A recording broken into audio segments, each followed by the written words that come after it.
All The Hits 1038 Prima Radio Surabaya. Kembali lagi kita di MRT Prima Perfecta Mental Reconstruction Training, hasil kerjasama Devis Ridam dengan 1038 Prima Radio Surabaya. Mas Yosi, kita akan kembali berbicara terkait dengan persiapan hari ini untuk keinginan hari esok. Bagaimana kita bisa mengimplementasikan kalimat motivasi ini dalam keseharian untuk keinginan esok hari, Mas Yosi? Ya, yang perlu kita siapkan ketika kita akan melangkah keesokan harinya adalah kecerdasan yang kita miliki, seperti yang kita dapatkan dari Tuhan, bahwa kita mendapatkan anugerah penciptaan yang luar biasa, sehingga persiapan kecerdasan yang kita miliki hari ini juga akan menentukan harapan cita-cita kita terwujud atau tidak di hari kemudian. Nah, kecerdasan apa saja yang kita miliki? Pertama adalah kecerdasan intelektual, IQ. Ini menghasilkan skill, keterampilan, dan knowledge, pengetahuan. Nah, ini yang harus kita persiapkan. Pengetahuan apa yang kita harus miliki, keterampilan apa yang harus kita miliki, supaya persiapan kita hari ini akan berdampak pada hasil yang akan kita raih hari esoknya atau masa depannya. Lalu kemudian kecerdasan spiritual quotient, artinya kecerdasan memaknai setiap perjalanan kehidupan kita. Artinya apa? Cerdaskan kecerdasan spiritual kita ini sebagai bekal kita untuk di hari depan. Nah, Ramadan kemarin itu sebenarnya juga upaya kita untuk mencerdaskan diri kita. Kita menahan diri dan lain sebagainya. Itu upaya-upaya kita untuk mencerdaskan kecerdasan spiritual yang kita miliki. Kalau kita semakin cerdas, maka masa depan kita itu akan jauh lebih baik, karena kita mampu memaknai bahwa hari esok haruslah jauh lebih baik daripada hari ini gitu. Lalu kemudian kecerdasan emosi. Kita juga mendapatkan kecerdasan emosi dari Tuhan. Artinya apa? Kita cerdaskan kecerdasan ini supaya menjadi bekal juga di hari depan. Kecerdasan emosi adalah kecerdasan yang membuat kita siap untuk bersosialisasi dengan siapapun, karena kita bisa mengendalikan diri kita dan orang lain.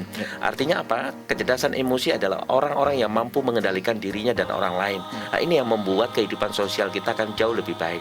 Nah, kalau ini kita juga siapkan juga, maka hasilnya akan menjadi sesuatu yang luar biasa. Lalu kecerdasan mengatasi kesulitan atau adversity quotient. Kalau ini kita siapkan, kualitas mental kita siapkan, kita tidak cengeng, kita tidak gampang menyerah, kita tidak gampang mengeluh, maka harapan-harapan kita di masa depan akan jauh lebih baik ketika kita mempersiapkan kecerdasan mengatasi kesulitan atau adversity yang kita miliki hari ini. Kemudian yang terakhir, jangan lupa, apapun yang kita lakukan, aktivitas apapun yang kita lakukan, kita harus tetap menjaga kesehatan atau physical quotient. Artinya kita cerdas menyikapi kesehatan-kesehatan yang kita miliki. Buat apa kita sukses hari depan atau besok kita sukses, tetapi berbarengan dengan sakit kita. Sehingga kesehatan itu juga harus dijaga supaya kita memiliki kemampuan untuk mengimplementasikan atau mewujudkan hari esok yang jauh lebih baik. Artinya apa? Sekarang kita dapat simpulkan bahwa kecerdasan intelektual, kecerdasan spiritual, kecerdasan emosi, kecerdasan mengatasi kesulitan, bahkan kecerdasan fisik kita, itu harus semuanya disinergikan, membentuk satu kecerdasan yang luar biasa, lalu kemudian impikan apa yang Anda inginkan esok hari, lalu kemudian eksekusi ketika kita bertemu dengan esok hari. Itu Mas ya, yang harus kita siapkan implementasinya. Susah nggak Pak kalau seandainya tadi Bapak bilang kecerdasan spiritual, kecerdasan emosi, kecerdasan mengatasi kesulitan, ini dimulai dari mana biasanya Pak untuk memulainya? Mana yang harus kita dahulukan? Oke. Tidak harus ada yang didahulukan, karena dia suatu sinergi yang ada di dalam diri kita. Seluruh kecerdasan ini ada dalam diri kita. Lalu kemudian yang paling penting adalah kemampuan kita menyerap, kemampuan kita belajar, kemampuan kita menyadari, kemampuan kita memahami. Ini yang paling penting. Dan kemudian ketika niat kita baik untuk esok hari, maka saya yakin bahwa pemahaman kita baik, kesadaran kita baik, lalu kita mempersiapkan diri kita juga akan jauh lebih baik. Dan pintunya adalah kesadaran itu. Lalu kemudian pertanyaannya, bagaimana memulainya? Ketika orang menyadari sesuatu, maka pertanyaan yang paling penting adalah dia menyadari nggak kepentingannya. Kalau dia menyadari kepentingannya bahwa hari esok itu untuk kepentingan dirinya dan orang-orang yang dia cintai, maka pintu kesadaran itu akan terbuka dengan lebar. Tetapi kalau dia tidak punya kepentingan apapun, bahkan tidak memiliki kepentingan hari esok, maka orang mengatakan dia stres, dia depresi, dia tidak punya keinginan apa-apa, dia tidak punya harapan apa-apa. Kenapa? Dia merasa hari esok bukan hari yang penting bagi dirinya. Itu. Apakah perlu dorongan orang lain Pak? Atau kita bisa belajar sendiri terkait dengan mempersiapkan keinginan untuk hari esok? Tadi spiritual, ini kayaknya kita butuh bantuan Pak, untuk menggali kita agar lebih cerdas secara spiritual. Belajar. Kuncinya adalah belajar, membaca, Iqra. Ketika kita mau ikro, ketika kita mau belajar dengan siapapun, termasuk dengan pengalaman hidup kita sendiri. Jadi yang harus diingat, belajar itu tidak harus dengan orang lain.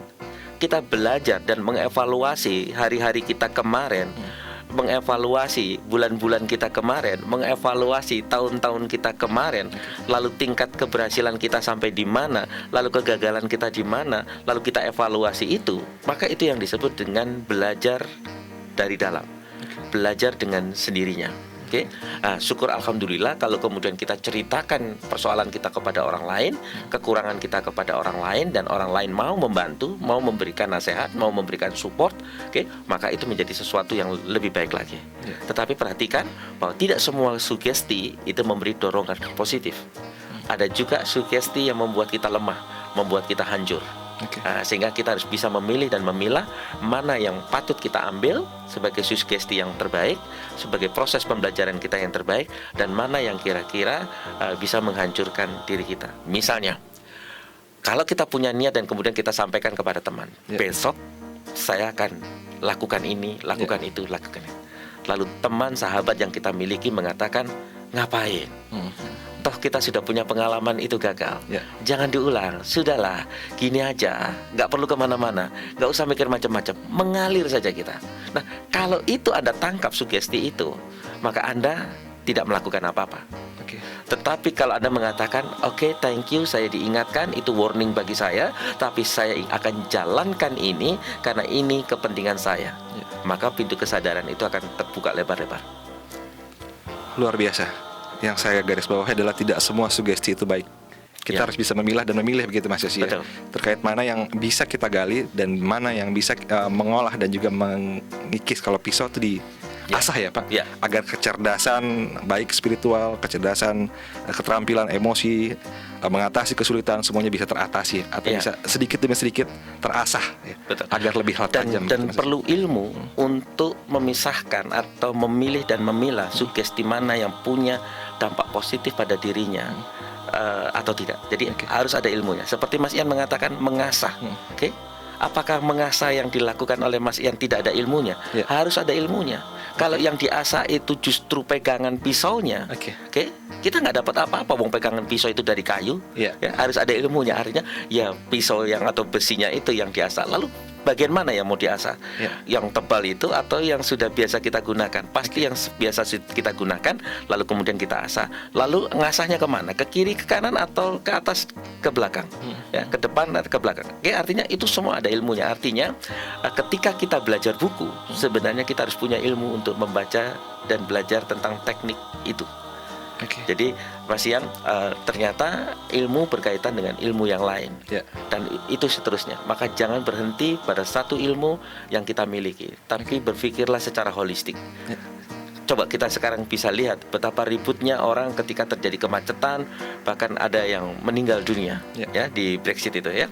Nah, tetapi kalau semua orang menghujat, semua orang menyalahkan, semua orang saling tuding, maka persoalan itu berhenti sampai di situ. Tetapi kalau kemudian ada yang berpikir, oke, next ke depan kayak apa? Kira-kira tahun depan kalau Lebaran akan datang lagi, apa yang harus dilakukan oleh pemerintah? Persiapan 1 tahun apa yang harus dilakukan? Kalau itu yang dilakukan, maka masa depan kita di Lebaran yang akan datang akan jauh lebih baik daripada tahun ini. Luar biasa Mas Yosi. Masih ada satu segmen lagi Mas Yosi terkait dengan kesimpulan bagaimana kita bisa mempersiapkan hari ini untuk keinginan hari esok. Sesaat lagi Mas Yosi, ditahan dulu. Anda bisa dengarkan kami melalui streaming sekali lagi, dan kami tidak bosan-bosan untuk mengingatkan Anda mendownload aplikasi streaming kami melalui App Store, Google Play Store, dan juga BlackBerry App World. Saya akan kembali lagi di MRT Prima Perfecta setelah yang satu ini. Only